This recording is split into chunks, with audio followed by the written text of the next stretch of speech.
This episode of Horror Movie Talk is brought to you by Virginity Incorporated. Virginity Inc. has been keeping leading ladies safe for decades with their tried-and-true methodologies of abstinence and self-control. Giving in to your throbbing biological urges is the one thing that puts you most at risk in the horror movie industry. So just don't do it with Virginity Inc. Call 1-800-BONETOWN today to contact Virginity Inc. and request representation of your hoo-ha. Hello and welcome to Horror Movie Talk. An opinionated and accidentally funny horror movie review show. Go, go, go, go, go, go, go, go, go.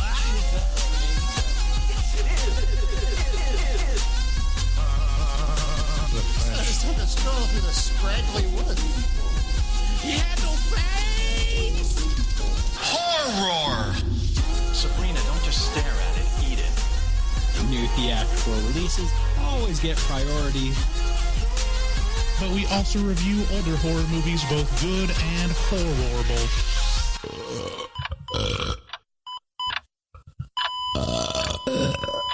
Wow, that didn't sound good. That did not sound good. Hello, welcome to Horror Movie Talk. I am Professor David Day, the foremost expert in scare no-nos, and over there sits your other host, Dr. Bryce Hansen. Say hello. Hello. You hold a PhD in spookology. You guys, we have a great show for you today. I am beyond excited for this one.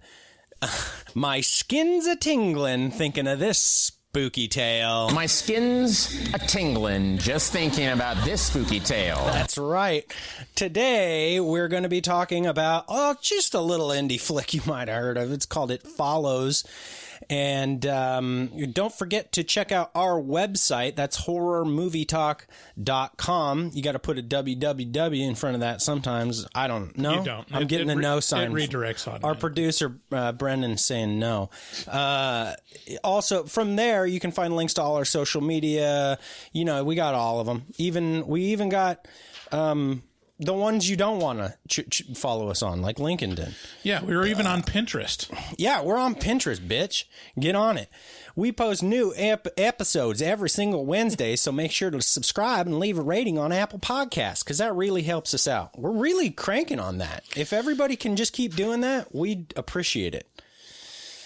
Like I said, we got a great show. We're talking about It Follows today. We'll start out by giving a brief review and our score for the movie. We score on a scale of 1 to 10, 1 being a miserable dredge where it makes you angry you had to sit there and watch it, 5 being an average enough film that hits all the expected marks, and 10 being so good that it transcends genre boundaries. After we do that, we give our score for the movie, and then we kind of get into spoilers to take a deeper dive into what we liked about this film. No, there's no hated about this film.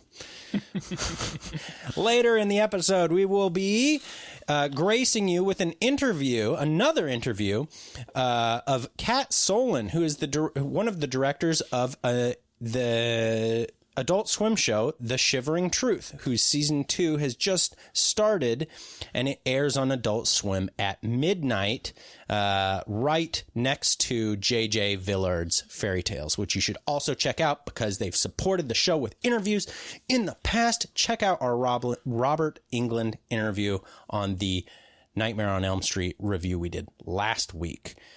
So, following that interview with Kat Solen, we will be doing a little old game you might have heard of called Lifetime Movie or Horror Movie. And we haven't done that one in a long time. I figured it was time to bring it back. Yeah, I was thinking we haven't played games in a while. Yeah. Like we've gotten pretty bogged down with, interviews of Robert Englund. Just really awesome content. It's just you just get shit. Yeah. Everyone's been hounding us. When are you going to get back to your shitty games? Yeah. Can you please play taglines for the 10 billionth time, please? And we're like, it's coming. Don't worry. We're sorry. Don't worry. We're just being very indulgent by talking to Robert Englund. Need to get back to taglines. So as I've mentioned a few times at this point, we watched It Follows. I watched it on Amazon Prime. Is that where you watched it too? Yeah. And to me, it remains one of the very best movies released this century. I've seen this movie mentioned in many best of lists and quite a few worst of lists as well. So it is controversial, but it will give you and your friends something to talk about. Either way, I can guarantee you that. So let's get into the trailer. I used to daydream about being old enough to go on dates. I had this image of myself holding hands with a really cute guy, driving along some pretty road. It's never about going anywhere, really. It's having some sort of freedom, I guess.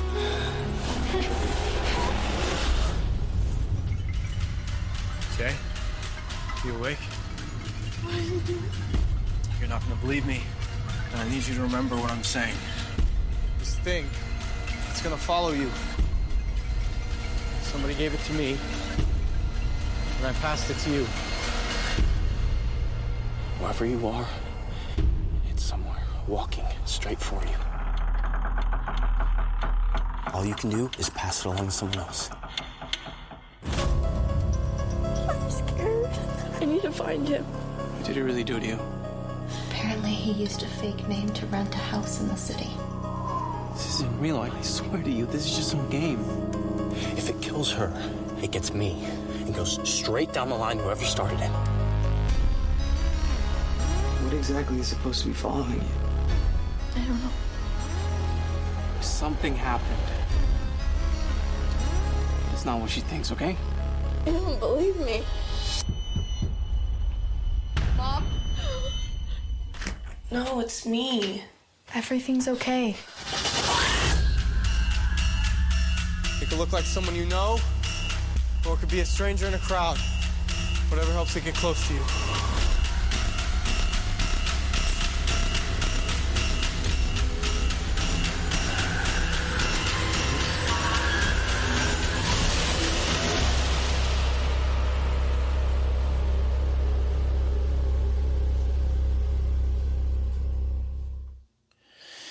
So, man, all the music in the score for this movie just blows me away. I love every piece of this like retro wave.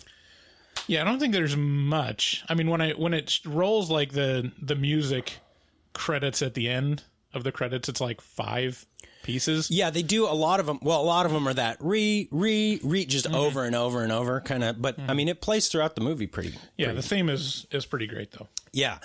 It Follows is a story that focuses on a group of kids and one girl in particular, Annie, whose name I wrote down as Jay for some reason, who's played by the gorgeous Micah Monroe. I love Micah Monroe. At its outset, this is something of a romantic story that soon gives way to terror as Annie's new relationship with Hugh blossoms and she allows herself a glimpse of happiness before being forced into hell. It's hard to say much about It Follows without giving away spoilers, but suffice it to say there is a monster and it follows specific, defined mechanics. I mean, doesn't it say exactly what it is in the trailer, though? It does say it in that trailer, yes. And in the title of the movie? Well, yes. I mean, there are parts of it that are, right. The premise is in the trailer, but not the particulars. And the particulars are what really drive this thing into the gross, nasty territory. Mm-hmm.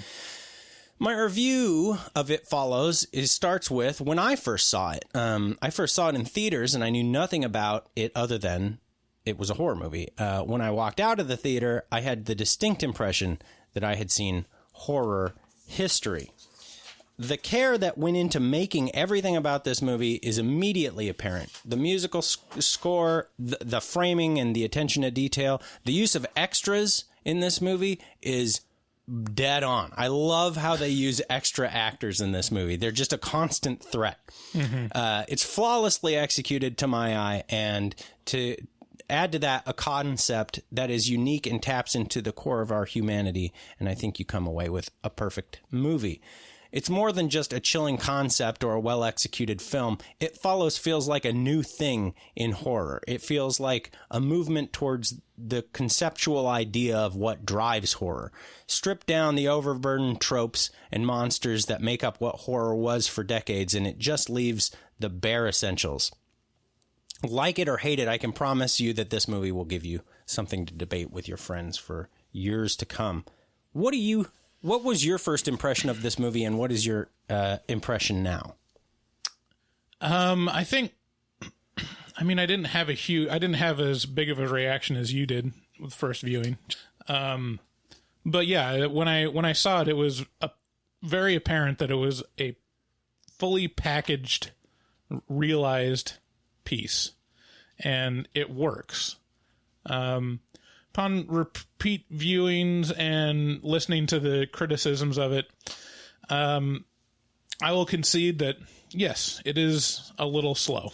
Like it's very measured. There's two ways of saying it. It's either boring or measured. Yeah. I lean more towards measured, but this isn't the type of movie that I would watch again and again. Oh man, I think I've seen this 4 or 5 times. And I think that's kind of a difference between me and you, is that I would describe this movie as the kids would, which is big mood. Big mood. Yeah, this is very much a feel type movie, visceral, but very aesthetic. Aesthetic is what you would say. Yeah. Yes, you're absolutely right. There's so many different things about this that make it aesthetic or mood. Yeah. Which is a lot of the choices in it are very, man, why is my voice so weird today? A lot of the choices in it are very intentional. Yeah. It's one of those things where it's like when you watch Kubrick or someone that's very precise, or like Tarantino, there's very intentional choices that are incongruous but work as a whole in this movie, and it's impressive. I'm not sure I raise it to the pinnacle of classic, but it's a very, very good movie, and one of the best horror movies of the last decade or whatever. Yeah, and I think that's really, that's obviously very fair criticism, but I think, in just diving a little deeper into what you said about the differences between you and me, I think for some reason I seem to enjoy, or the trend that I'm noticing between the things you enjoy and the things that I enjoy. I enjoy a movie with quotation marks around it.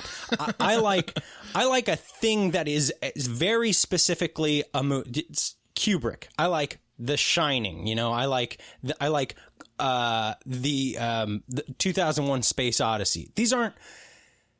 They're not terribly cohesive as in terms of story, but they're a mood. They're an aesthetic. They're a thought that is to be picked over. So you like a moody. A moody. Yes, exactly. Whereas the more close to kind of real life you get with it, the more Friday the 13th you get with it, the further away I get from the thing that I most want to see, See, I want to see all the elements of a film done very well and then executed on a conceptual level, kind of. Yeah, but we also agree on stuff that's pretty grounded in real life. So Hereditary and, The Exorcist and stuff. There's some stuff that's just undeniable. Right. So there's that. But I think if you look at our scores, you'll score something like Mandy a lot higher than I will. Yeah.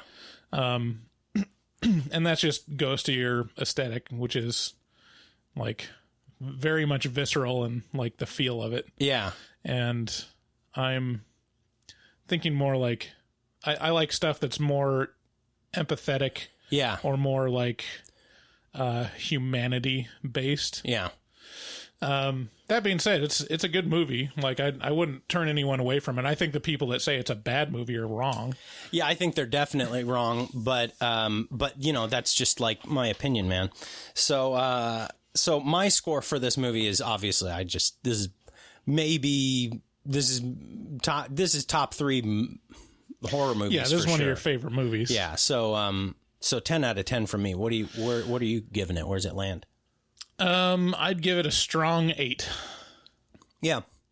I can see that. You know, if it's not your total bag, then yeah, I mean it's cohesive, it is effective, but it's not like ambitious outside of it doesn't scratch an itch that is just constantly Yeah. there for you. Yeah. Yeah, it definitely does that for both my wife and I. We sat down and we watched it, and she was like, "Oh shit, I remember this fucking movie." And I was like, "Yeah."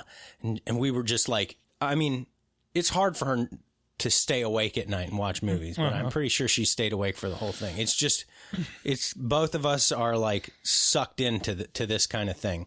Yeah, and you know, the other notable thing about this movie, I don't know if I bring it up in the spoilers section, but I don't think I do. I said this to you yesterday. This is like the start of the A24 horror movement. Yeah, I don't know. The production studio on it said Dimension. It said it was Dimension Film. Are you sure it's at A24? Well, now I'm not. Maybe I didn't see A24 on the credits. Yeah, I guess I didn't either. That's interesting. Huh. I swear I looked it up on the Googs. Let me see it. And you're right about Tusk. Tusk was A24. So, scratch that. It's not A24. It just feels like it to me. But in any event, it is like, it's before The Witch.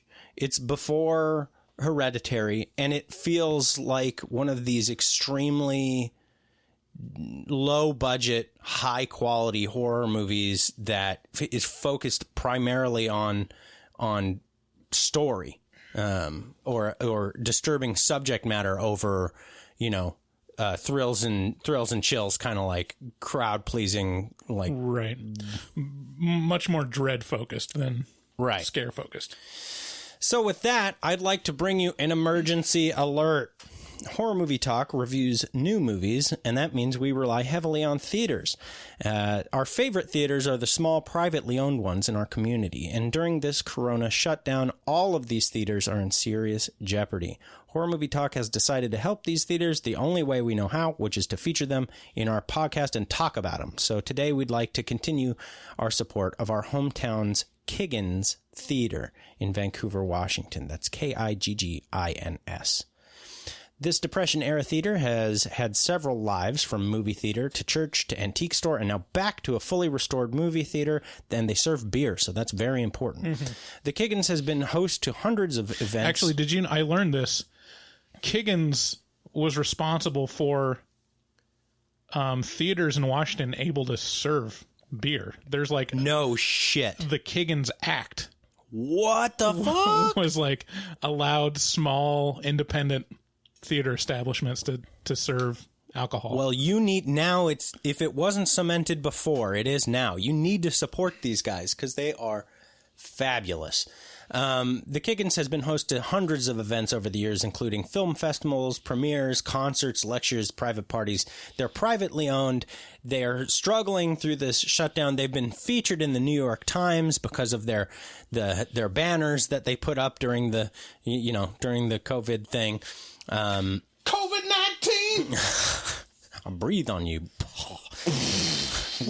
Whether you're a local or not, you can support the Kiggins by going to https://www. No. Kiggins. You can go to our homepage, and then there's a link down at the bottom. Yeah, go to horrormovietalk.com. You can find a link there. Or just go to kigginstheater.com. Either way. And buy tickets to virtual screenings or buy a gift certificate to use once they reopen. And now I'd like to say thank you to all of our Patreon members and our latest Patreon member, Heather B. Heather, I'd like to posit that Heather is a pretty hard fucker. I'd just like to Bryce's face when I said that. He was like, what is he going to say? I'm just saying, typically our Patreon members fuck hard. I don't know Heather very well yet. I've sent her a welcome basket, mostly just a thank you card stuffed with Horror Movie Talk stickers. Mm-hmm. And we'll see to the extent. I mean, I don't know if it makes me sexist, but I would myself shy away from, labeling any of the women as hard fuckers. Like, I think with a guy, it's preferable to fuck hard. But this is an interesting topic. I don't know why. I would just... Yeah, because sometimes... I wouldn't want to offend. Sometimes you don't always have to fuck her hard. Yeah, sometimes... It's not right. It's not right to do. Yeah. But yeah, I mean, I really appreciate Heather B too. She actually joined as I was talking to her on Twitter. She's been a fan for a while, but she finally pulled the trigger and got to listen to all the backlog of Afterpods, which is a great patron-only podcast. Yeah. We have a whole nother podcast that runs weekly right after this one. We just keep the mics running, so you can check out all of our Patreon perks by going to our website horrormovietalk.com and clicking through the link at the top that says become a Patreon member.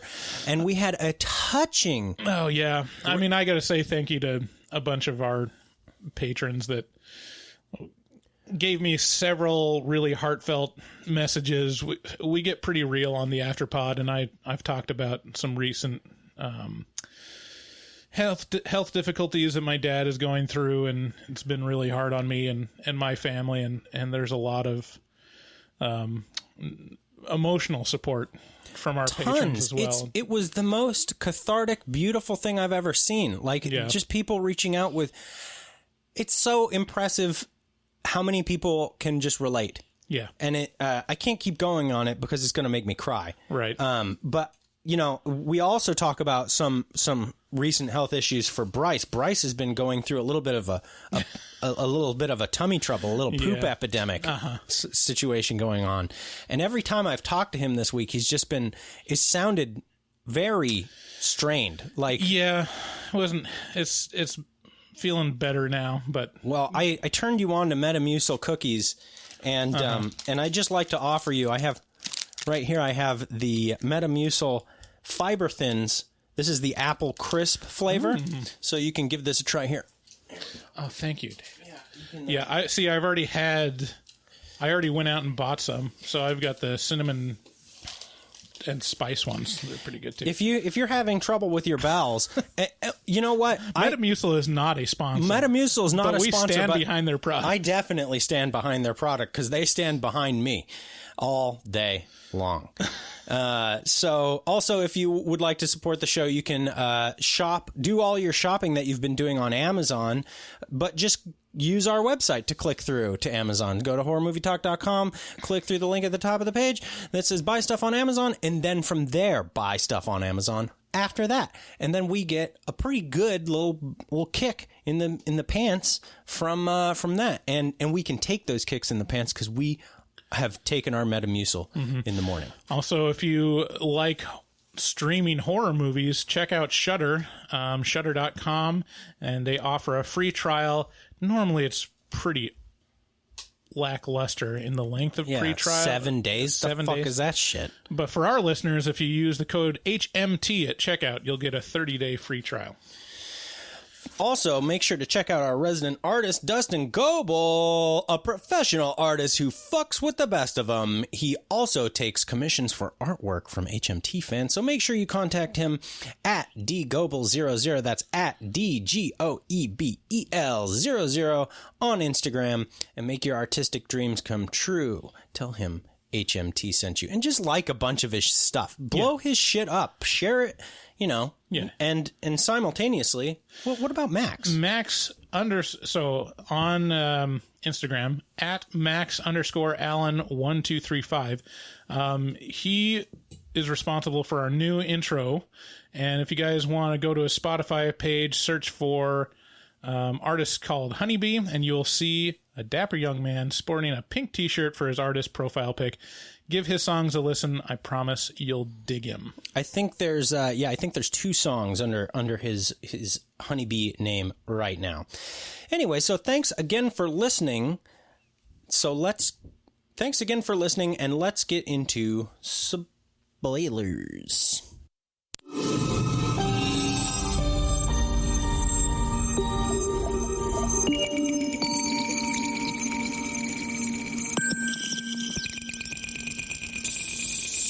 Spoiler.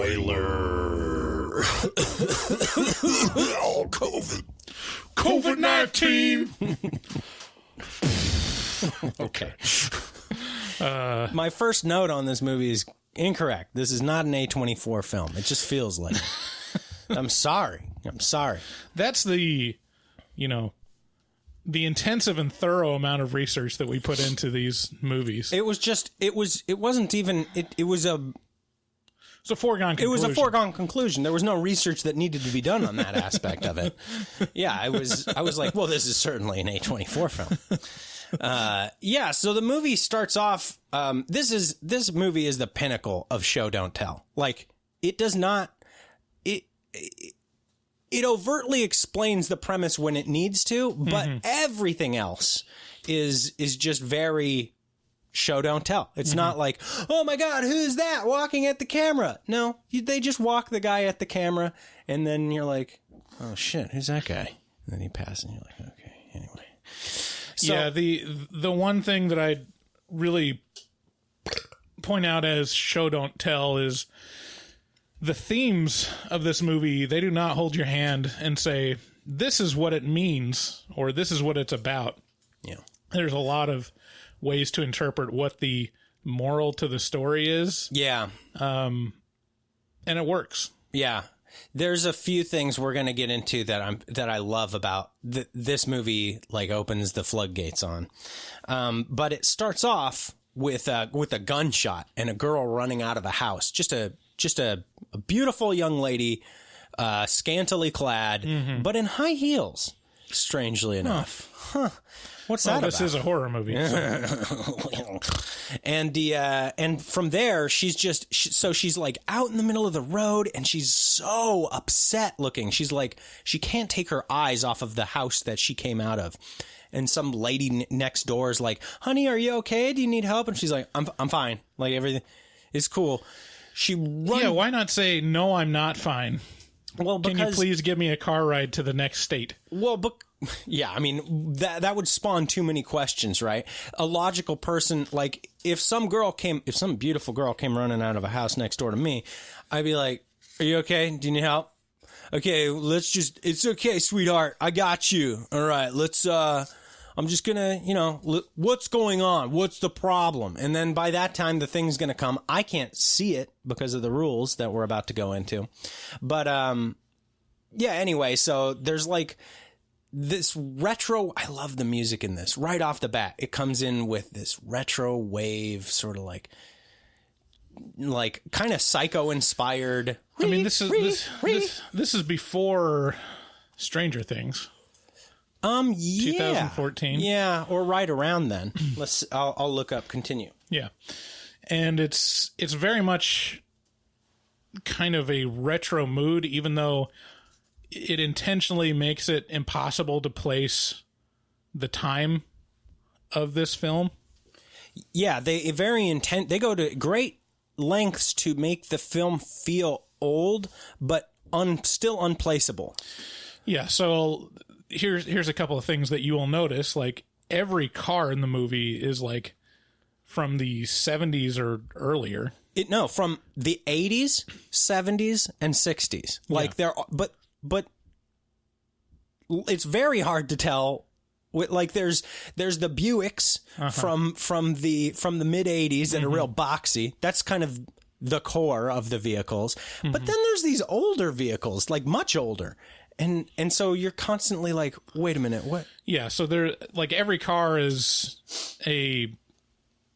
several decades old, but they also have like weird technology that doesn't even exist. So one of the characters has like a clamshell e-reader, I guess. It's like a flip smartphone with two screens where she's reading a book. Yeah, it's very strange. And it's, I mean, not like futuristic, but it's definitely modern. Yeah, and while she has this clamshell, they're sitting there and they're watching these old 50s monster movies on a tube. Yeah, on a tube TV. And or like Howdy Doody era like game shows and stuff. Mm-hmm.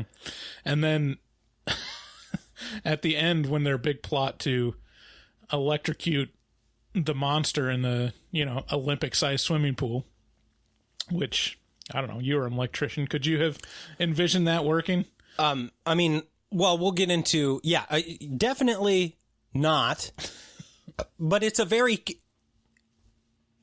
kid thing to do. Right. Like, it's a very believable premise. Like, you got to come up with some sort of real world solution to this thing. And if you're a kid, you're just like, what hurts things? It's like, water and electricity. You kill somebody or you kill yourself. Right. That's the implication in my head is like, how does a kid think to kill something? And they go, well, a toaster in the bathtub, Right. Or something like that. So anyways, at the end, when they're trying to do that, they line up all these electronic items, and it's like a tube TV. There's a fucking typewriter. Yeah. It's like a typewriter. Yeah. Like, okay. Well, there were lamps that are just vintage lamps at this point. Yeah. It's this weird, eclectic, old but new. Yeah. It's a very interesting. It's like a hipster's wet dream. Yeah. Yeah. Oh no. Oh, no. Yeah, so this girl runs away. She gets in a car. She drives to the beach. She's sitting on the beach, and she calls her parents, and she's just like, I just wanted to let you know I love you. And it's the heavy implication. She's constantly looking at something in the distance, and the camera pans to basically nothing, and you can't see what it is, whatever it is. And she's just so concerned, and then the next day she winds up graphically mangled. Yeah. With a leg hanging off incorrectly, just torn asunder. It's, and so there are the stakes. There's something, we're not sure what it is, but it mangles beautiful young girls. And we know that it follows. Yeah, it does follow for sure. It follows. Yeah, so then we're introduced to our new girl, Annie, played by Micah Monroe. I love Micah Monroe. I love her. She's wife number 2, like, for sure. That's a hard meh for me. What? She's okay. What are you talking about? The thing that really helps it helps her win me over in this movie is like the melodramatic, very sad, like she's sad. That, for some reason, well, I just want to help her, I want to make her happy. I want to make her laugh, Oh, okay. It's not the fact that she is sad that I'm like, more of that. Yeah. More sadness. I'll make you sadder.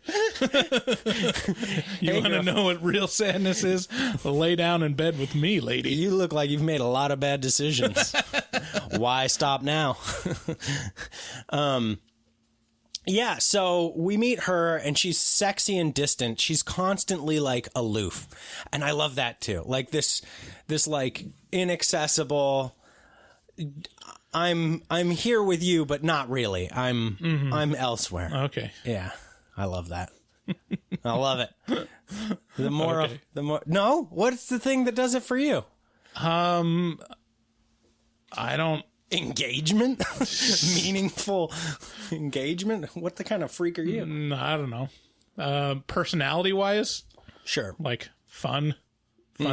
It explains why you like me so much. Yeah, I don't know. Yeah, so we meet Annie, and she's in the pool, or she's in her underwear, and it's vaguely sexy, but it's not like overtly sexy. She's not doing sexy things all the time. And that's something that I really appreciate about this movie. I mean, she is very often scantily clad. Yes. But, I mean, that's the thing, is she's not like... It's not for anything. It's just because she's a person who's sexy. It is. Right. For something. Right, but in the movie it's not. But she's not like this over-the-top Hollywood hard-body, like... Yeah.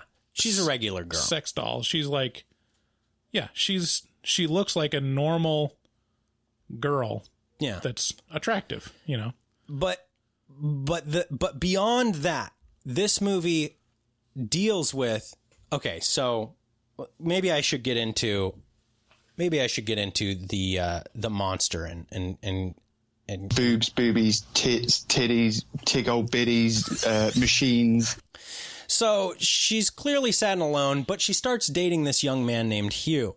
And they go on a few dates. He seems amiable enough. They're playing a game at a movie theater. They're at a movie theater. They're getting ready to watch a movie there. But most of what we see is them standing in line. And while they're waiting, they're playing a game of, hey, who would you be in this crowd? Who do you wish you were? Pick somebody. And then I'll have to guess it. I'll have two guesses and I'll guess who you picked. And so she picks somebody and he guesses it. And then she says, well, it's your turn once they're sitting down in the theater. Who do you want to be? And, oh no. Yeah. They do it once in the line and, I have it reversed. So they do him first while they're standing in line. She says, who do you want to be? And finally she uses her two guesses and he says, I want to be that little kid over there. And she's like, what? A little kid? Why do you want to be that? He's like, do you remember how simple it was back then? Like, it was just easy to be a little kid. All your choices were laid out for you. Had your whole life ahead of you. And that, to me, that line specifically is important to the rest of this movie because soon you learn what the stakes are and it's basically like lost innocence. You're not a kid anymore once you've had sex. And so then they go into the movie theater and she gets to start playing the game. And she picks someone who she wants to be and he starts looking around for who it might be. And then he says, it's that person over by the door. She's like, the girl in the yellow dress. Yeah. She's like, who? He's like, that girl over there. She's like, who? I don't see.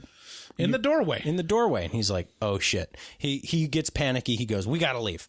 They leave. They go to an abandoned mall. They make sweet, passionate love, very gentle and beautiful. And then boom, hits her with the chloroform rag as she's reminiscing about, basically lost innocence or something like that. And it's very rapey and weird. And it's very confusing because he already had sex with her. Why is he chloroforming her? Obviously, you got it all mixed up, buddy. You got it mixed up, guy. You got to do that first. You got to hit him with the rag first. You can save a chloroform is expensive. You can save it, man. Fucking amateur hour over here. And then she wakes up and she's duct taped to a wheelchair in an abandoned building or like car a parking garage. lot. And he wheels her around. He's like explaining this concept to her. He's like, the concept you heard in the trailer. He's like, there's something that was following me and I transmitted it to you through sex. And now it's going to try and kill you. No one else can see it. I can see it because I've been infected with this thing. But you're going to have to stay alive hopefully by passing this on to someone else and then getting them to successfully pass it on to someone else. Because if it kills the person you had sex with, it comes back to you. And then if it kills you, it comes back to me. And then it works its way down the line. So that's the premise. This thing it can look like anyone. It can look like a stranger to be kind of, just easy to fit into the background, or it can look like someone you love. And sometimes it looks like someone you love just to hurt you, it seems. Does it ever in the movie look like someone that they knew? Yes. When it's standing on top of the house, I believe that was her father.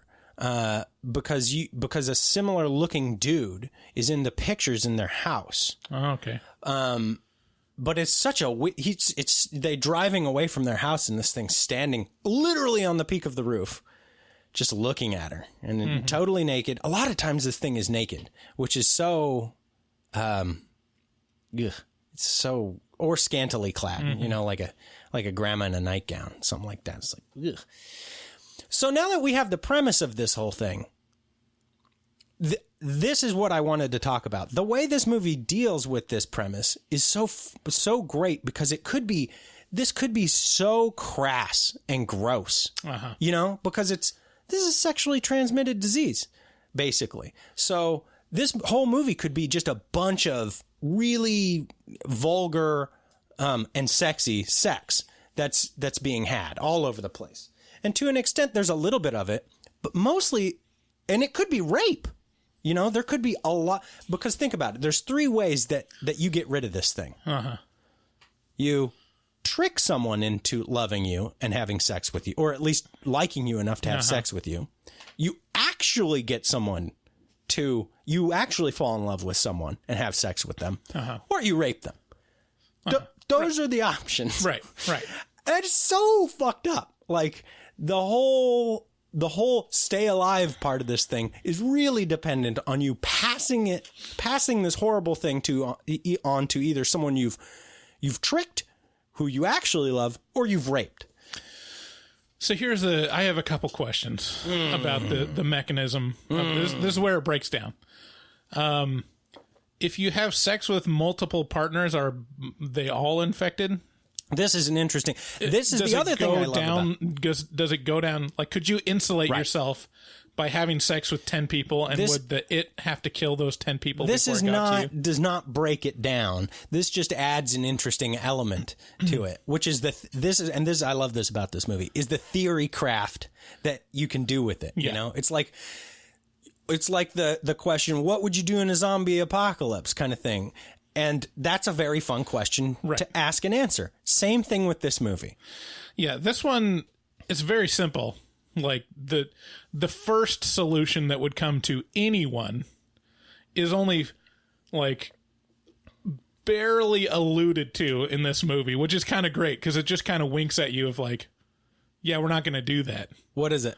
It's, of course, have sex with a prostitute. Yeah. The prostitute's going to have sex with tons of people. Yeah. By the time one of them's dead, she's going to be blowing some other guy, you know. But and this comes back to your first question of, what can I just insulate myself by having sex with a bunch of people? No. I think this is a linear progression. Right. I think this is a very specific, because only one person's infected at a time. Right. But if your job is to have sex with multiple partners each day, it's just going to keep going around. I mean, you're going to lose a lot of customers, unfortunately, but like that's the most secure. Is it? That you could be is have sex with a prostitute. Is it? Because, and I'll tell you where that theory breaks down, is that theory breaks down directly after the prostitute. Because who's she sleeping with? John's. Why would a John have to pay a prostitute? Because he doesn't have sex a lot. So, in the event that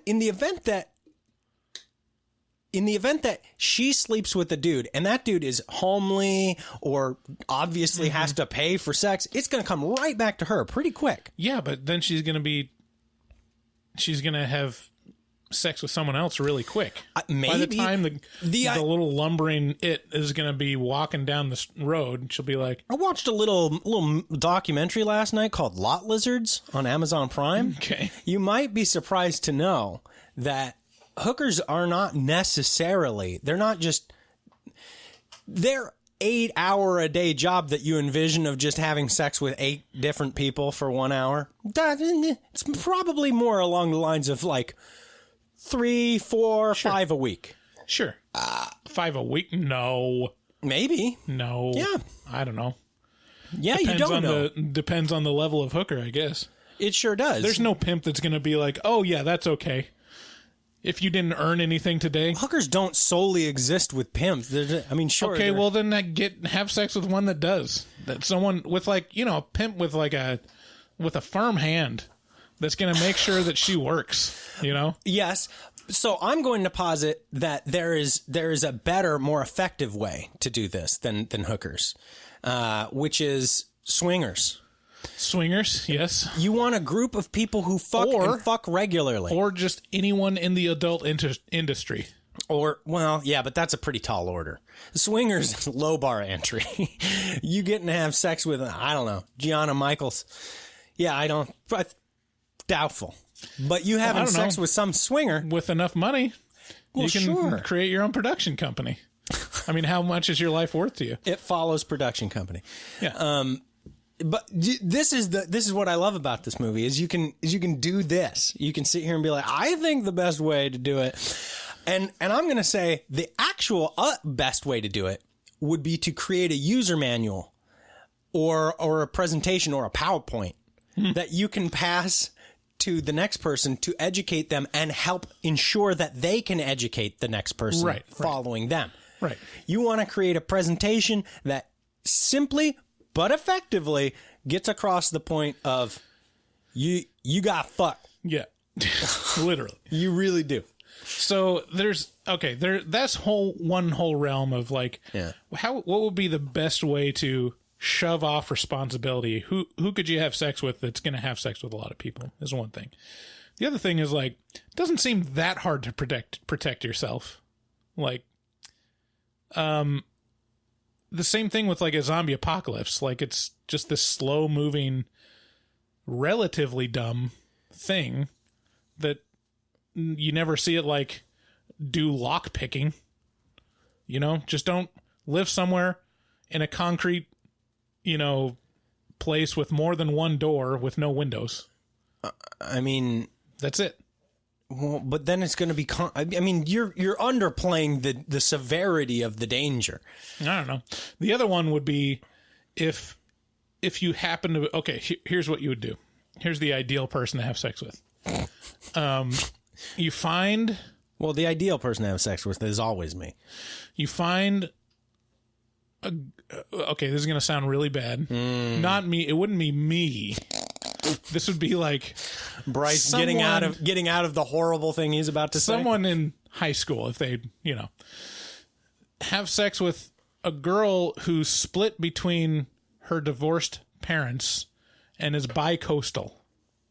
So every week or every month, she flies from L.A. to New York. That's absurd, and I'll tell you why that's bad. It's because you're depending on the actions of someone else. Well, I'm saying if this was you, you'd be pretty safe. If you like just flew from L.A. to New York every other week. This brings up a good point, which is, what if... Okay, so the thing you don't have is time, right? This thing, while slow... It is coming to get you all the time. 24 hours a day, doesn't need to eat, sleep, or drink. Just walks at you. But so the question is, you got to buy yourself some time. Can you fly around the globe to China and then just like, then you'll have a lot of time to... Yeah, it'd be half a year for a slow walking person to swim the Pacific Ocean. Yeah, does it swim? Does it have to walk under the ocean? It does swim. Can it cross? Can it cross large bodies of water?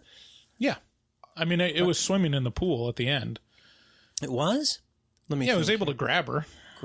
Oh, yes. Well, yeah. So it's possible for it to move. But yeah, I mean, it's going like what? Mile. Like a mile per hour? Yeah, about strolling. Yeah. Ambling. So even just like having a place on the coast... You know? Yeah. I wonder, like maybe, or even just like living somewhere where it's like a 2-hour long commute to work. Like that'd probably be safe. Like you'd have 8 hours to sleep. Like, you know, if it took 2 hours to drive, so 60 miles per hour, so it'd be like 120 miles. What a horrible life, though. What a burdensome, terrible life. Like, I'm burdened, but I don't have one of these things following me, and half the time it feels like I do. Yeah, there's people that do it, though. There's people that commute that far. I'm not saying the commute is the burdensome part. The burdensome part is having something after you all the time. To kill you. To actually maim and kill you. So... I love this aspect of that. I think we could keep going with this and the episode would be complete. So at this point, I got to bring up all the people in this movie are so attractive. I just. Yeah, that's so weird to me. Like, they're okay. There's none of them. I mean, this is like full neckbeard me of like, they're nowhere near attractive enough for me. I mean, yes, obviously they're all very attractive, but they're not like Hollywood attractive. Are you kidding me? Like her sister is played by Lily Sepe or Seep. I'm not sure how it's pronounced. She looks like, who's who is Jim's love interest before Pam in The Office? Amy Adams? No, after that. Rashida Jones. Uh-huh. Lily Seppi looks like Rashida Jones's daughter. She's so beautiful. She's like classically gorgeous. She's like 17 or 18 when they shot this movie, and I'm sure she's absolutely gorgeous young woman now. She hasn't. I haven't seen her in anything since. I haven't really seen. Oh yes, Micah Monroe is in Greta. The main lead in It Follows was the friend in Greta. How old was the girl, the Rashida Jones daughter? Oh, Lily Seppi. I think she was 17 or 18 when they shot this. 17. Okay, that's what I thought. God damn! Look at those hot children. Well, David. I mean, yeah. I don't know. You just walk into these things sometimes. Like, you can be a beautiful person. Oh no, you can't. There are 17-year-olds who are definitely not attractive, but there aren't ones who are. Well, I mean, the way you set this up is they're so hot. They are. Like, there's a difference between saying, those are really pretty little girls. They're not little girls. Micah Monroe's like 25. I'm 38 years old. They are little girls. They're not little girls. 17 is little girls are like little kids. At this point in my life, like, that 18 and 17 is like so. Look, I didn't sleep with them. I'm just saying they're attractive people in this film. God okay. Damn those hot children. Yeah. Now I've heard you say there's been plenty of moments where I could have made an absolute mockery of the things you say, but I don't. Yeah. Is this really where you want to take this? Like, this is so absurd. No, I mean, they're very attractive. They're just not. I wouldn't like. There was nothing in there that made me like, wow, this is amazing to look at. They just looked like relatively normal, attractive young women. Oh, okay. So they are attractive and they are young women? They're attractive. I wouldn't say they're hot. I mean, there's a difference between being attractive and being hot.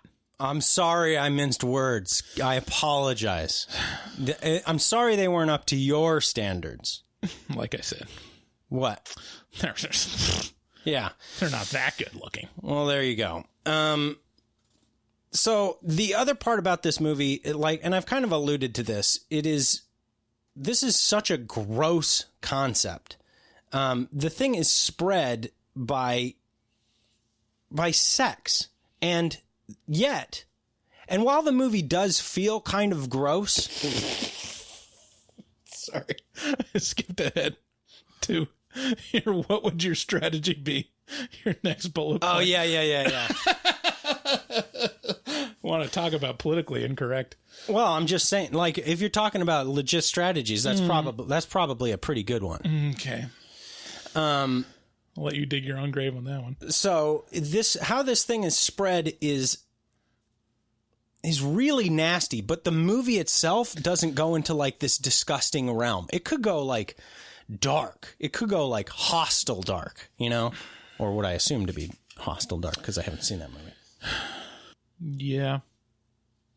Okay. Well, yeah, I don't know if I'd say it's disgusting how it's spread. It's like, nah, people have sex, and it's like kind of like a symbolism of the shame you should feel about losing your virginity, kind of, or about being promiscuous. Yeah. But yeah, I don't know. So let's skip ahead to that part. Well, at this point, it begins. It's following her, and it shows up as a bunch of different things. Usually as disturbing old ladies or half naked people. Yeah, when it follows, it does. It always looks like whoever it's representing just got up out of bed, like was woken up in the middle of the night and started walking down the street. It's not even like, I think one or two of them might be in like hospital gowns, but most of them are like just in skivvies or naked, you know. Mm-hmm. But none of them are in like a 3-piece suit. No, and one of them pees herself, a la Exorcist, all over the floor, and it's ugh. And you know, she's at that point where she's not sure about whether or not how seriously she should take this thing, and you know, it breaks in their house and it chases them, and it starts interacting. It starts interacting with the friends at some point in the movie. Like when they get in the way, it'll shove them out of the way, and they won't be able to see it, but it can interact with the physical world. So let's get to, well, actually before this, I'd like to bring up, this is shot in Detroit, in and around Detroit in Michigan.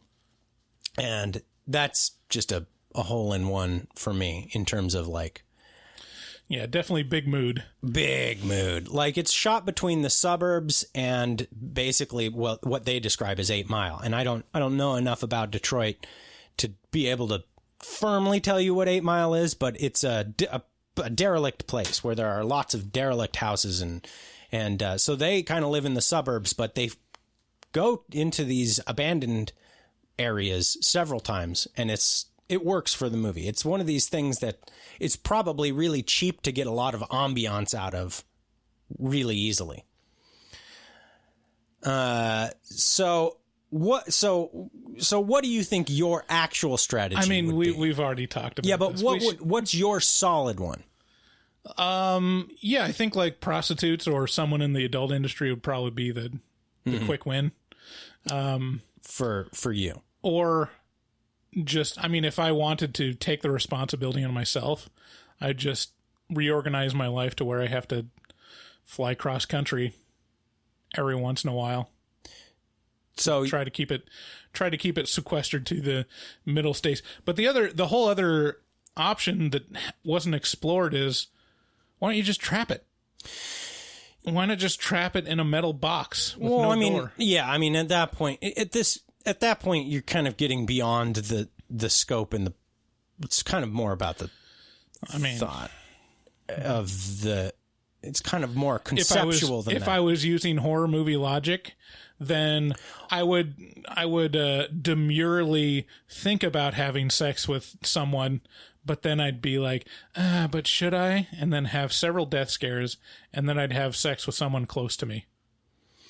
I mean, if we're operating underneath the horror movie guidelines, yeah, I mean, that would be. Or you could track it, right? Potentially, you could potentially find some way to like put a collar on it, and then yeah, you could like just go on social media, say, hey guys, this is what's happening. There's a monster following me.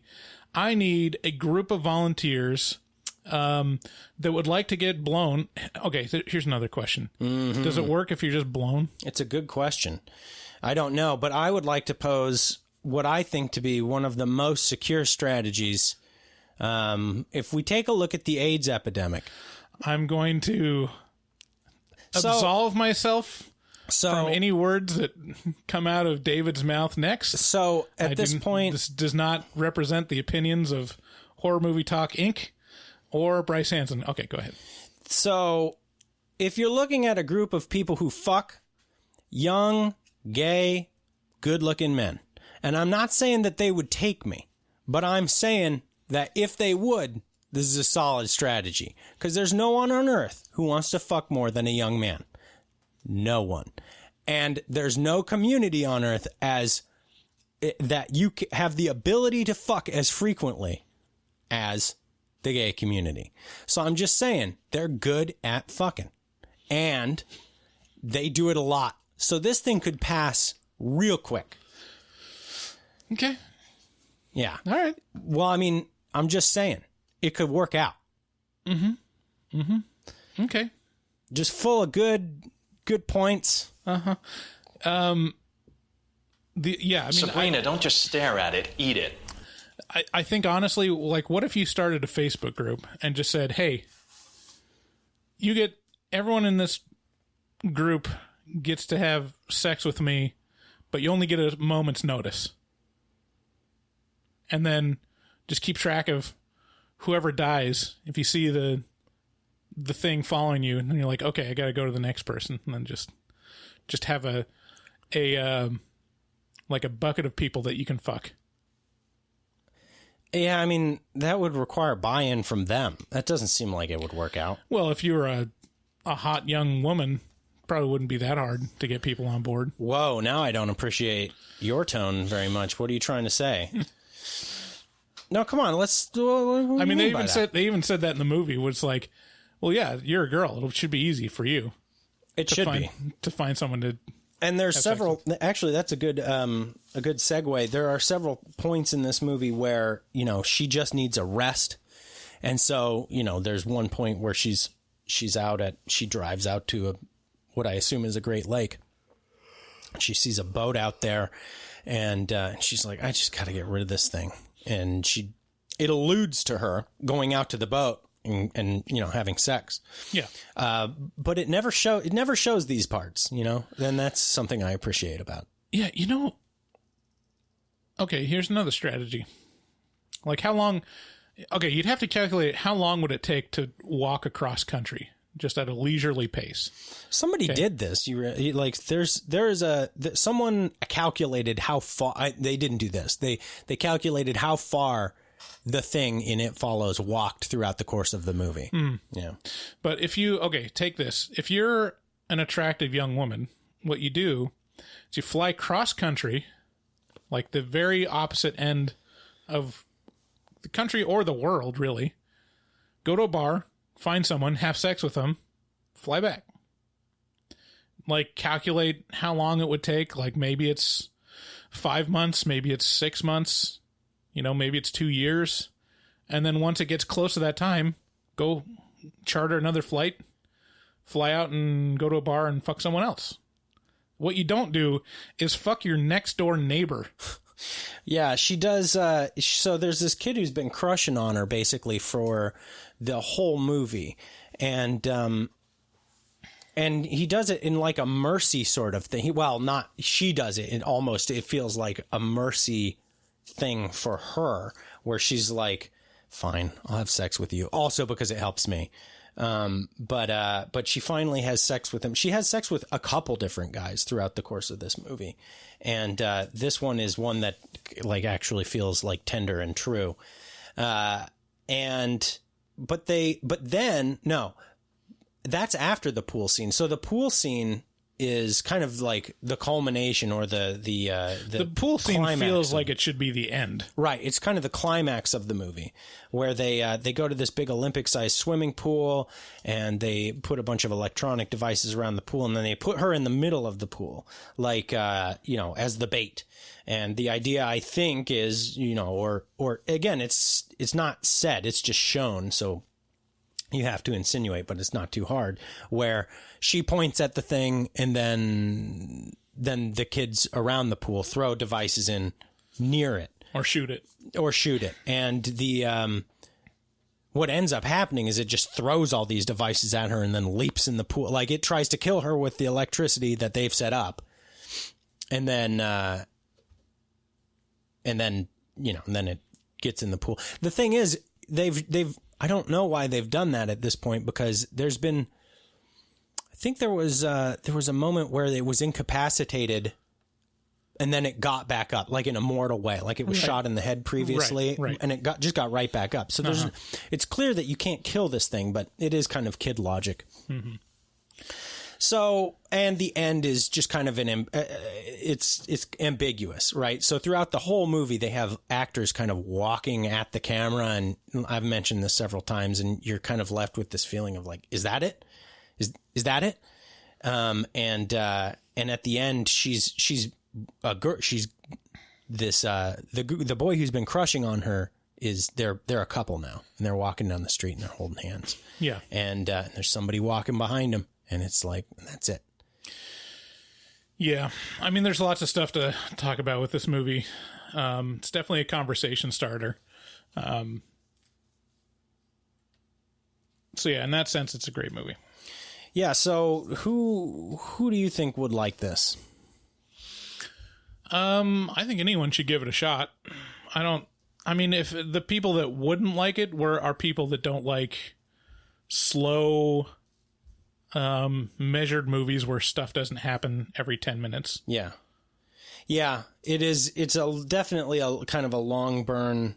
If you like jump scares, if like you like to be scared or having scares set up to deliver, this isn't necessarily that. It's more of like dread and just looking off in the distance and trying to see if you can see something.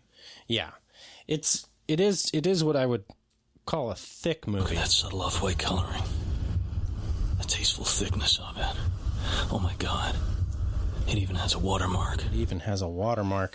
So with that, we had the pleasure of interviewing the director of The Shivering Truth, which is a show on Adult Swim whose season 2 is going to be has already premiered, and like I said at the start of the show, it airs on Adult Swim at midnight on Sundays, and so you can watch it right alongside J.J. Villard's Fairy Tales. So without any further ado, here is Kat Solen. David Day, and this is Bryce Hanson. And we're from a little podcast called Horror Movie Talk. We review new and old horror movies. And man, your show, The Shivering Truth, is right up our alley, I gotta say.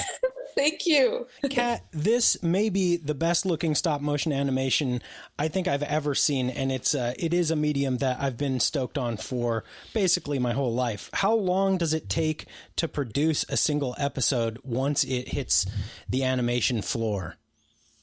So the thing with stop motion and also just with any kind of film production that I've experienced that has a lot of practical effects and is really heavily art directed is that you kind of only shoot exactly what you need. And so because of that, it takes a lot of time up front before you even get to actually putting a camera on anything. Not only does it take time to fabricate all the sets and puppets, but the development of what you're going to see on screen takes a lot of time. And so I tend to do this with live action projects I do as well as stop motion projects I do, but you build really detailed animatics of every single tiny thing that's going to happen. So including the animatic process and the like storyboarding animatic process through till the end, till the episode is kind of cut, like a preliminary cut, not like a final cut. I would say each episode is, probably 3 months, but we produce the show with a tiered schedule so that they overlap with each other. So it's kind of like each one is 3 months, but you're doing several at once. You're doing pre-pro on one when you're doing the main shooting of another, and you're editing one while you're doing the shoot of another one. So it's a little bit of it's very compounded for this show, for us to pull off this show with the budget we have. It's extremely specific and quick for stop motion.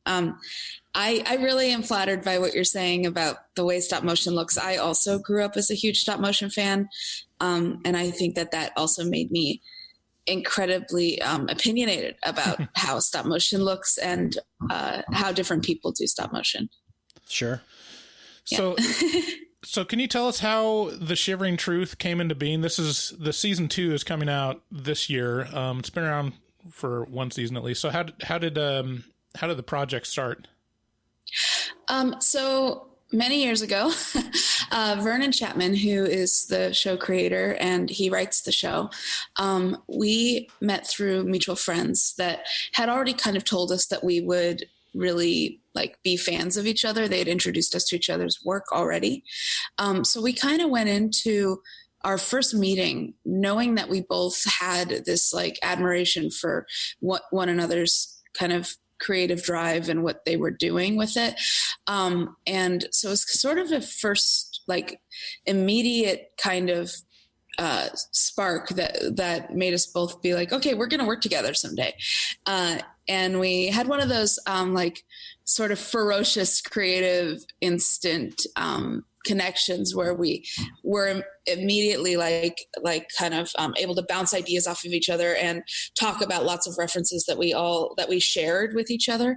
And that ended up being like just kind of an obvious pull for us. And then after that, so that was about 7 to 8 years ago. And then after that, we would go when he lives, sometimes he's in New York and sometimes he's in LA and I'm the same. And so we would see each other when we were in the same city.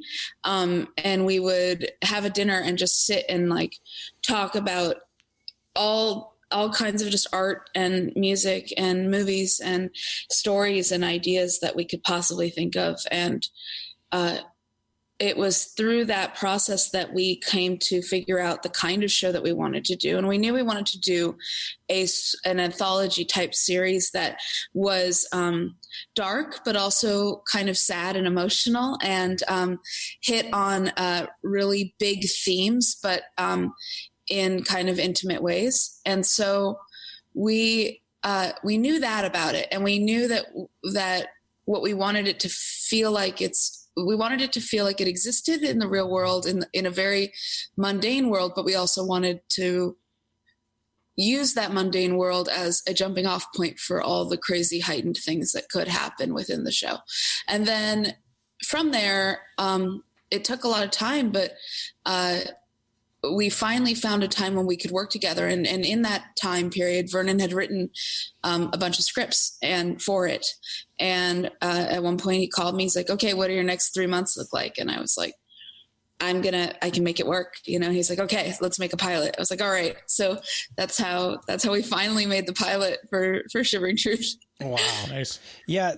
So just kind of piggybacking on that same question, this show, like, first of all, the way you described it, kind of like personal, but sad, personal and sad, but also like kind of exploring these huge existential issues. And like, I get so many different things from just I was only able to watch the first 2 episodes of this show. But it was so perfectly what you described it.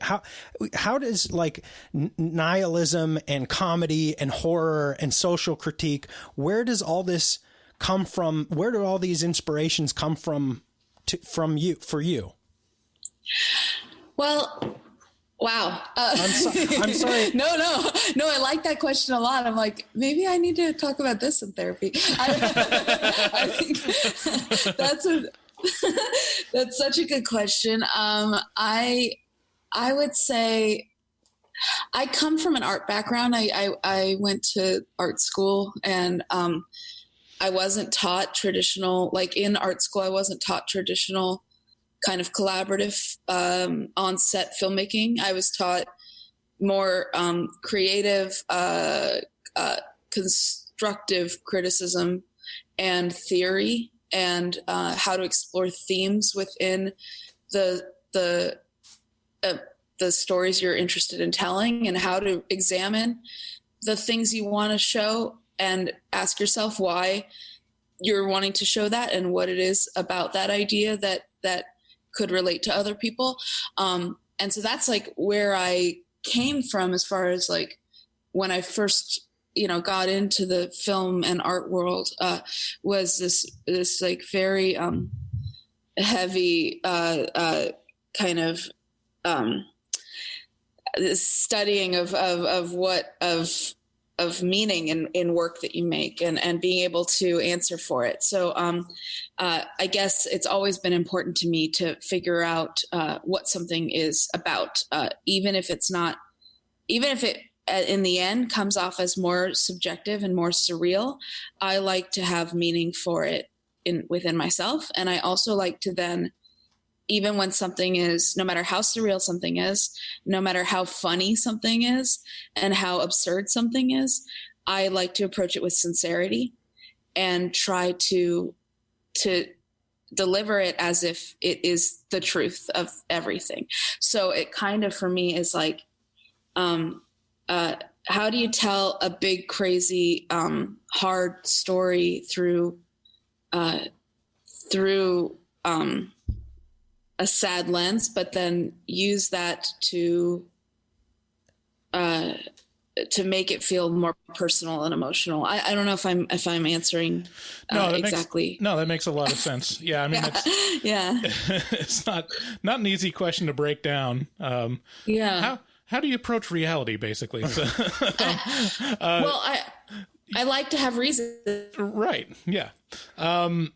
So speaking of therapy, is Vernon okay? Yeah, he's great. He's actually, like, I think a lot of his art making is therapeutic, and I know that for a fact because I go through it too, and for me it is as well. So I think it kind of comes out that way. Yeah. He is. He's just always thinking and always coming up with new things. And the other day I was talking to him about how I've realized that in quarantine, I'm not using the word with as much as I used to. And he started planning a funeral for the word with, and that's like kind of the kind of person he is, Nice. Wow. Yeah. Yeah. So he just, I'm sorry, we're both huge horror junkies, and our favorite flavor between Bryson and myself seems to be like psychological and existential horror, and kind of body horror too. And this kind of attacks us. This show, The Shivering Truth, just kind of attacks us, or at least me, just right. Are you a horror fan, and what kind and why? I am. I want to make live action horror. I want to make more like conceptual kind of kind of emotional horror movies. I am hugely into that. I would say, let me think of sort of the kind of stuff I love without sort of being saying the answer that everybody says. It's okay to say the answer that everybody says. I kind of love, well, Vernon and I in the show are extremely inspired by Tarkovsky, which I think his work is always horror, but it's in a very melodramatic, surrealist way, and I sort of I love his work quite a bit. So that's a big one. So like Solaris or Nostalgia or Stalker. Mm-hmm. Those movies are huge influences for us for Shivering. And especially like our lighting design, I look at his work all the time for that. And let's see, I really love, what was I just thinking about the other day? I come from,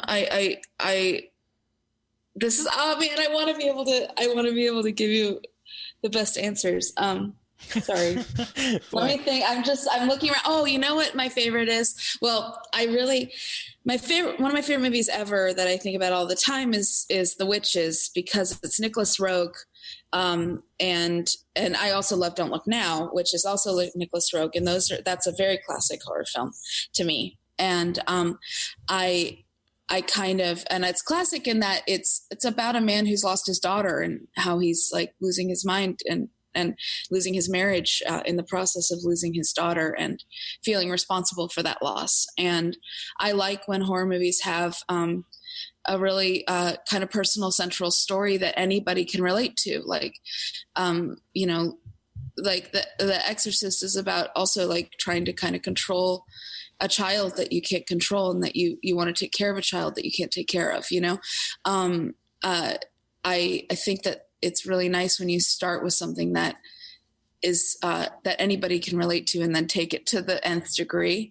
And I really love how I think Midsommar did a good job at that with relationships, like young, college relationships. And I actually I did the opening logo for Monkey Paw for Jordan Peele's company. I made his logo ID.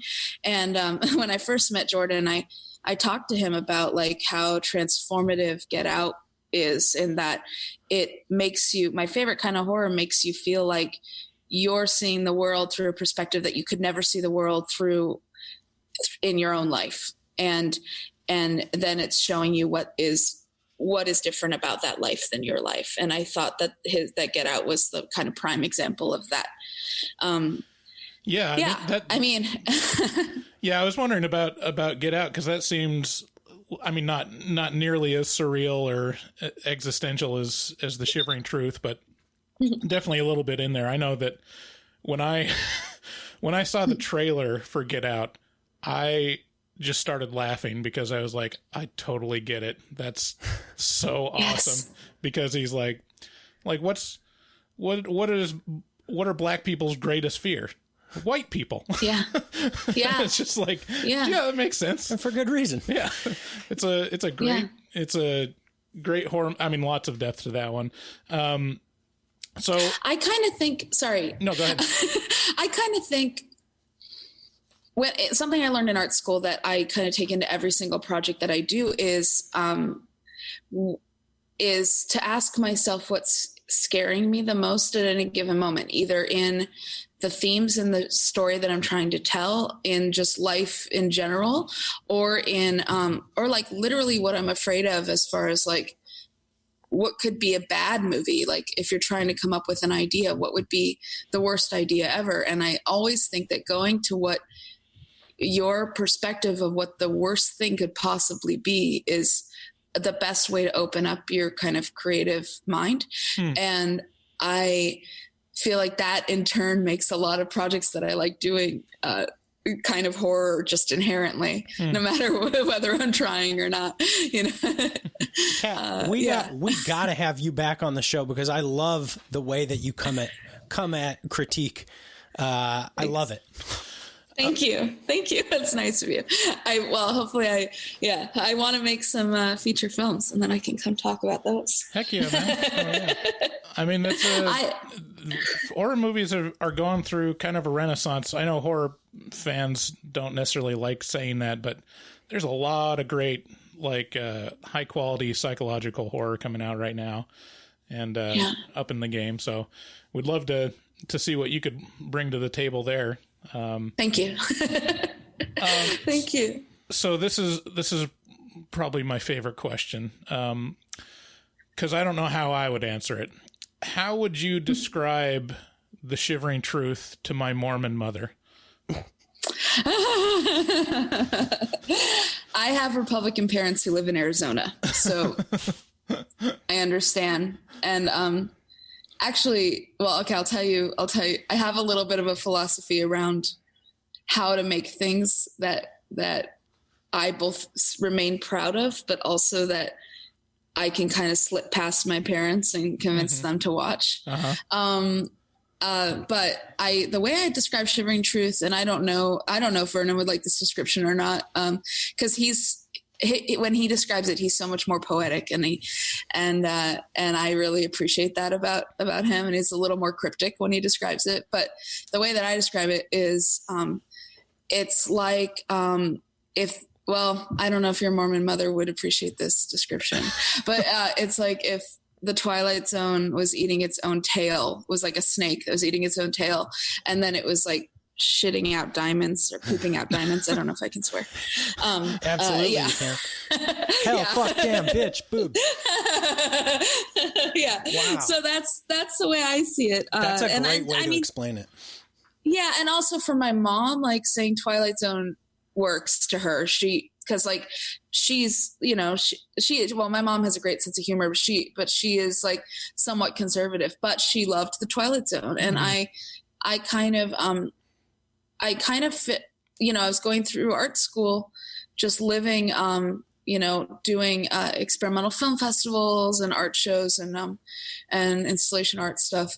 And I wanted to make films and wanted to make bigger, like broader commercial work, but I didn't think I ever could.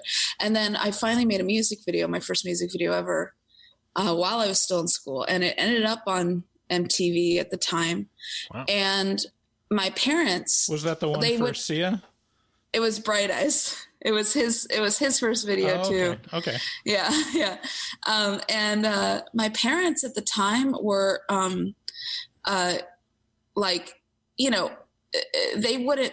I would invite them to my like art shows and stuff and experimental film festival. And if they come, they always would like stand in the corner meekly and be like, "We don't belong here. Like this is for artsy people. This is for, you know, like people in college. Like, you know." Oh, we know exactly how that. Yeah, but when it was something that they could access on their TV and something that they could access without feeling judged in any way, they were like, "Oh, you made this. Like, oh, you did this. Oh," like, and then all of a sudden I realized like, oh, okay, there's power in doing more commercial work. If I can figure out a way to not compromise what I'm trying to make, I can get my parents to kind of, who wouldn't normally watch this kind of stuff, to kind of pay attention to this kind of stuff by putting it into a context that they feel comfortable with.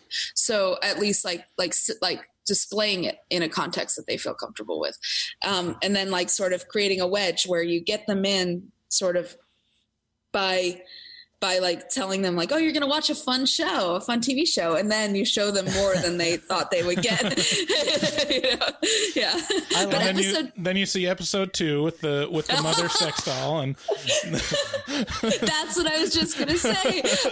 Episode 2 this season. I don't know that I should show my mother.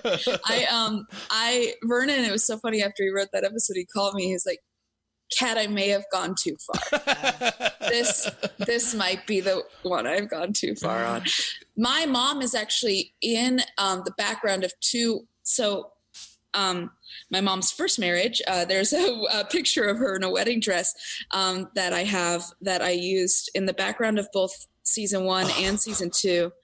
And in season 1, she's in the background of the scene where the guy pulls a hot dog out of his head. And then in season 2, she's in the background of the scene where the woman is threatening to eat her baby. You guys haven't seen that. It's episode 3. And I've seen that one. Okay. Yeah. I sent it to her. I sent her a picture of it, of the woman going to eat her baby with a picture of her in the background. And she was like, "What? What have I done to you? Can you take me out of that? Get me out of that." And I was like, "No." This segues so perfectly into my next question. But first, I want to say I was a little too high when I started watching these shows, and I don't appreciate what you did to me. But sorry. But so this show, The Shivering Truth, feels like there are tons of Easter eggs and hidden meanings throughout the whole thing. It feels like there's a ton of rewatchability for me. It also feels like it has like a weird sort of like baked in mysterious vibe to it. Do you guys, do you like making your audience work for the deeper meaning? Yes. I mean, we actually specifically, we really do want it to make sense, as far as we want people to be able to follow. We want the logic to be real, and we want the things that happen to kind of make sense logically to human beings. But we want, and we work really hard to make sure of that. And that sounds weird, but I mean, if you were just to think about the concept related to the scenes that we're trying to do, if you don't logically have a very in-depth conversation about how we're going to get the point across, it could very easily just look like mush and not make any sense at all. And so we really try to find the delicate place where it makes enough sense, but it's not spoon feeding it to you. Yeah. And then we take it and we stir it up. and we kind of we're always adding to it all the time. Like that's what our animatic process is us like figuring out where we can add another turn, add another joke, add another twist that will either hammer in a point or take you further away from it specifically so that it's not too obvious. But then we also find fun. There are some fun references, and I don't know if you've noticed any of them. I would love if people let me know if they noticed the references, because I'm really proud of them, especially in season 2. There's some crazy references that I was so glad we got in there. So they're pretty subtle, I would say. But yeah.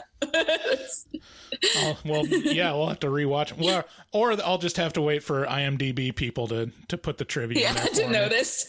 Yeah. Yeah. That's what I usually do. So in episode 1, my favorite moment was that the eye touch guy, he was perfect. And yes. Other than being just a type of guy that's out in the world, is there a story behind that character? I feel like that could have been like a specific barista or something that there is that a you very or Vernon specific. ran into. I don't know if I'm allowed to tell it. Yeah, it's you very are. personal. We give you permission. This is deep. This is deep podcast territory. You know. It's very personal to Vernon. He has had jobs like that where he has been that guy and has kind of been that judgmental in a way inside his head, so it was sort of about judging like every single person that comes into the place or that you talk to, because those jobs are fucking hard and they're shitty. I'm having a really bad time right now because everything just snapped into focus, and I realize I'm that guy. This is the worst. I feel like I've gotten that in the coronavirus quarantine. Like, oh, you're really going out? Mm-hmm. Is it really? I think we important? all have. I got so mad at everybody on my walk on Sunday because no one was wearing masks. I was like, what are you doing out here? What are you doing out here? I know. I was like, I literally would mumble the word dummy under my breath as I passed them. And I was like, I'm a monster. I'm a monster. What the hell am I doing? They have their reasons and I need to leave them alone. And it doesn't matter. Like, I'm doing what I can. I don't know. But yeah, so I turned into Ike. Ike is amazing. That's Cola Scola's voice. And Cola Scola is an incredible performer. Honestly, knowing his other work, I would never have guessed it was him. He's so good. And the design for Ike, we really wanted that to be incredibly specific. We wanted him to look exactly like a certain kind of guy. And well, I really like him. You pulled it off. That was just perfect. Yeah, just dead on. Yeah. I gotta say, Kat, we want to be respectful of your time. This was so much fun to get to pick your brain. I'm definitely going to be watching this show, The Shivering Truth, as it premieres on Adult Swim. When can people watch The Shivering Truth? What day will it be on of the week? It starts airing on May 10th at, I think, midnight. So I think that's Sunday night at midnight. And then it continues airing every Sunday night after that at midnight. I think for 6 weeks. Okay. And how should people follow you and the show on social media? Well, Vernon is not on social media at all. Understandable. I'm on Instagram at Kat Solen, CATSOLEN, and also on Twitter at Kat Solen. I try not to use Twitter that much, but I do sometimes. And I love Instagram a lot. And then I guess I'll post behind the scenes stuff. A lot of my crew members will post cool behind the scenes stuff, and I'll repost it. And that's really it. Adult Swim too. They post cool stuff about the show too. Yeah, for real. And so if any HMT fans can find some Easter eggs, get at Kat on social media and let her know, because she wants to know what you found. Yeah, I do. I really do. Thank you so much for your time. Thank you for joining us here on Horror Movie Talk. And you have a great rest of your day. We're so excited for your show. Thank you so much. It was so nice to talk to you. It was nice to talk to you too. Thanks. Bye-bye. All right. Have a good rest of your day. Bye. Bye-bye. thank you so much for being available to talk to us, Kat. We really appreciate it. Everybody should check out their new show on Adult Swim, The Shivering Truth. And this show really, it's such a mood show too, that I'm actually like I want to watch this thing from front to back. In terms of like, I want to go back to the first season. I think I'm going to do it on the Adult Swim app. Yeah. So you guys should check it out because it's got a lot of like really dream state. Yeah, it's very Lynchian, except more like surreal. Yeah, really surreal. And the claymation is so good. So with that, let's get into Lifetime movie or horror movie.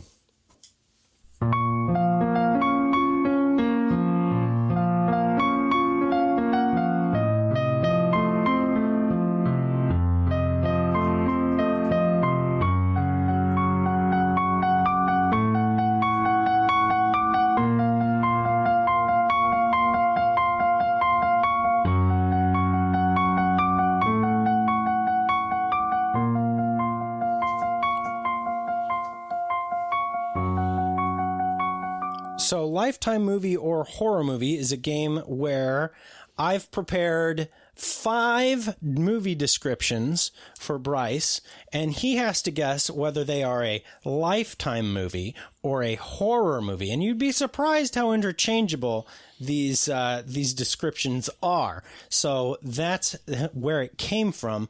So without any further ado, let's get into it. Okay, so our first description goes a little something like this. A woman thinks that she has found the perfect husband when she marries a wealthy writer from Buffalo. However, she soon learns that he is jealous, possessive, and violent. Is that a Lifetime movie or a horror movie? Okay, so question. Is this literally copy-pasted from the actual description? You always ask me that. And I don't trust you. The answers, I know you don't, but I've never done you wrong in this regard. You don't trust me because you would do shitty shit like that. I would not. You absolutely would. Because I've never fucked with you like that. Okay. I will say this is a Lifetime movie. That is correct. Okay. This is a Lifetime movie. This is called Her Perfect Spouse. If you don't believe me, I will share this document with you and you can look up the descriptions yourself. Okay, so you're 1 for 1. Here is our second description. Heartbroken over her parents' breakup and recovering from a car accident, Jane becomes increasingly suspicious of her mother's charming new boyfriends. Is that a Lifetime movie? Boyfriends? Yes. Multiple? Charming new boyfriends. Yes. Is it a Lifetime movie or a horror movie? Huh. Walk us through your thoughts. I mean, it's very much, so there's divorce in it. Mm-hmm. Feels very Lifetime. Sure does. But it's from the perspective of a young girl and not the middle-aged person that's a divorcee. Truly. So that's more of a horror movie thing. Yeah. Boyfriends shows more promiscuity, which feels more horror movie. More horror-y. Horror-y. Mm-hmm. And, I mean, it feels so much like a Lifetime movie. There's nothing like that tips it off as a horror movie, but I'm going to say it's a horror movie. You're wrong. This is a Lifetime movie. This is called Dating a Sociopath. It is from 2019. So very recent. They keep coming out with these things. So it's multiple boyfriends. Yeah, it says charming new boyfriends. So she's dating multiple sociopaths or just one? Her mother is moving on. Unless the mother is the sociopath. Oh. Yeah. There you go. Oh. Okay. Third description. A cybersecurity expert uses every tool at her disposal to find her daughter and rescue her from the criminals who abducted her. Ooh. A cybersecurity expert uses every tool at her disposal to find her daughter and rescue her from the criminals who abducted her. Wow. Man, I'm psyching myself out. Yeah. I'm thinking about the metagame of like, would you do 3 Lifetime movies in a row? Would you stoop to that? It's a good question. I mean, eventually got to switch over to horror movies, but like, this involves, it only mentions 2 female characters, which feels very Lifetime. I'm going to say Lifetime. I'm going to go against the meta and say you've just done 3 Lifetimes in a row. Okay. You would be correct. Yes. That is a Lifetime movie. That is My Daughter is Missing.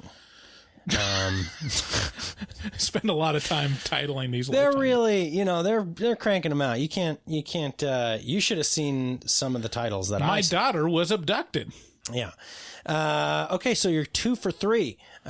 Doing good so far. If you get this next one, you basically win the game, and the third one's just a gimme. Deanna and her fiancé, Carl, travel to his family's estate where they plan to be married, but someone in Carl's family is determined to stop the marriage in the simplest way possible, by killing the bride.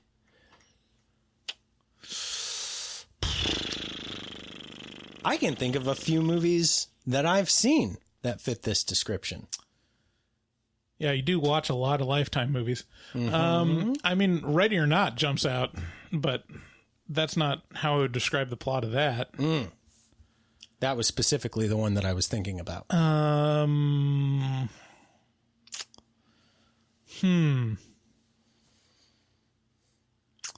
many of these do we... So you only have 5, right? Yeah, this is the 4th. And I'm thinking of the meta again. Would you have only 1 horror movie?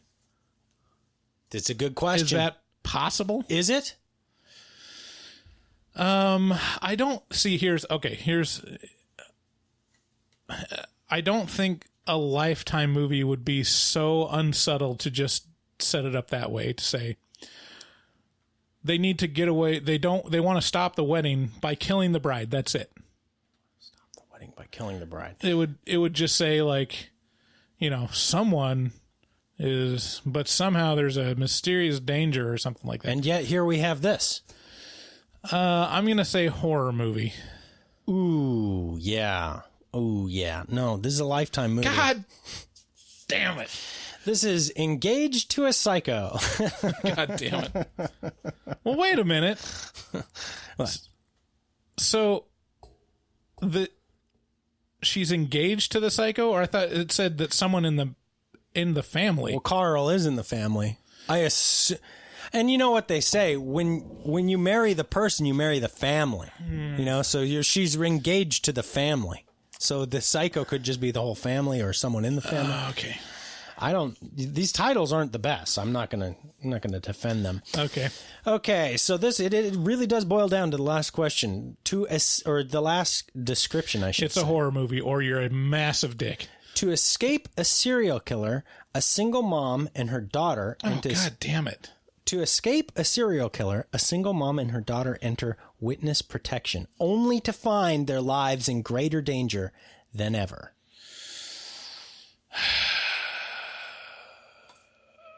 Wow. Man, you picked some good ones. Yes, I did. You picked some really good ones. It took 10 minutes to put this together. Because, again, it mentions 2 female characters, and that's it.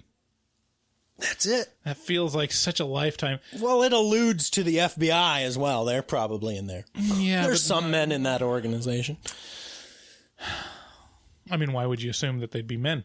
There are some men in that organization. Okay. I'm gonna trust the meta and say you have to have put 1 horror movie in there. Wrong. You're wrong. This is a Lifetime movie. God damn it. You asshole. This one is called I Almost Married a Serial Killer. God damn it. You asshole. And that is Lifetime movie or horror movie. Hey guys, thank you so much for sitting with us through our review of It Follows. We really appreciate it. If you're still listening, make sure that means you probably like this program or you lack the dexterity to turn us off. So make sure to share this episode with a friend. That really helps us out. If you'd like to support the podcast, make sure to head on over to our website and click either one of those buttons in the top banner that are Patreon. You can support us financially through there, and you get access to a bunch of exclusive Patreon stuff, including a whole nother podcast that we keep recording after we wrap this show. You can also support us by buying things on Amazon as long as you click through that link and bookmark it for every time you shop there. Check out Shudder, SHUDDR.com, and enter HMT at checkout for a 30-day free trial of Shudder instead of stupid fucking 7-day free trial that we hate so much. Make sure to support and like all of D Goebel 00's stuff on Instagram, and also Max_Allen1235 on Instagram. Make sure you head on over there, check their stuff out, and you know, give them the support and love they deserve for being so cool to Horror Movie Talk. And with that, thank you and have a great week. We love you guys. Bye-bye. Bye.